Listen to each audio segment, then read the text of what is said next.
In those forgotten centuries, before the Spice Wars, before the twin thrones of Atreides and Harkonnen shattered the sky, there existed a world so brutal, so poisoned, so merciless, that its soil alone could turn a child into a weapon.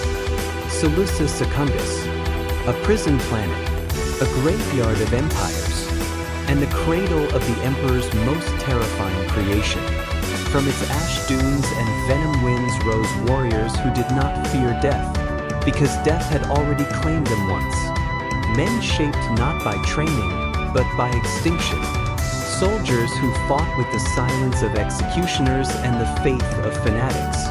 They were not born, they were reforged, and the Imperium trembled before their shadow. But the chronicles whisper a darker question. What happens to a civilization when its greatest strength is built on human suffering? Stay with the story, because the truth of the Sardaukar is far more monstrous than the legends. There is a truth that echoes through every age of the Imperium.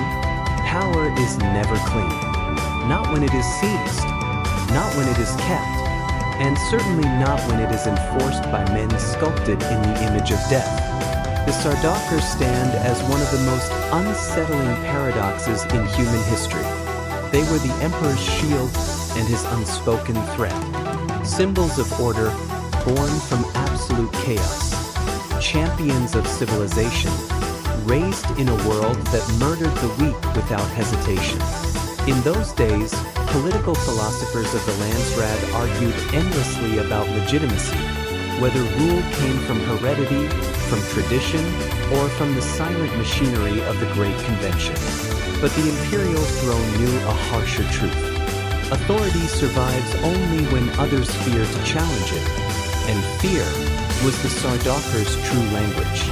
This documentary follows a single question, one that haunts historians even 12 millennia later. Did the Imperium create monsters to preserve itself, or was the cruelty always the point? To answer, we must step into a forgotten world of broken stone and choking ash. A place where children learn to kill before they learn their own names.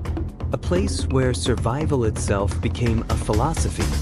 And a place where the first heartbeat of the Emperor's monsters began. The journey starts there, in the poisoned dusk of Salusa Secundus, where every breath was a lesson, and every corpse was a warning. The tone shifts, the light dims. We descend into the first age of scars.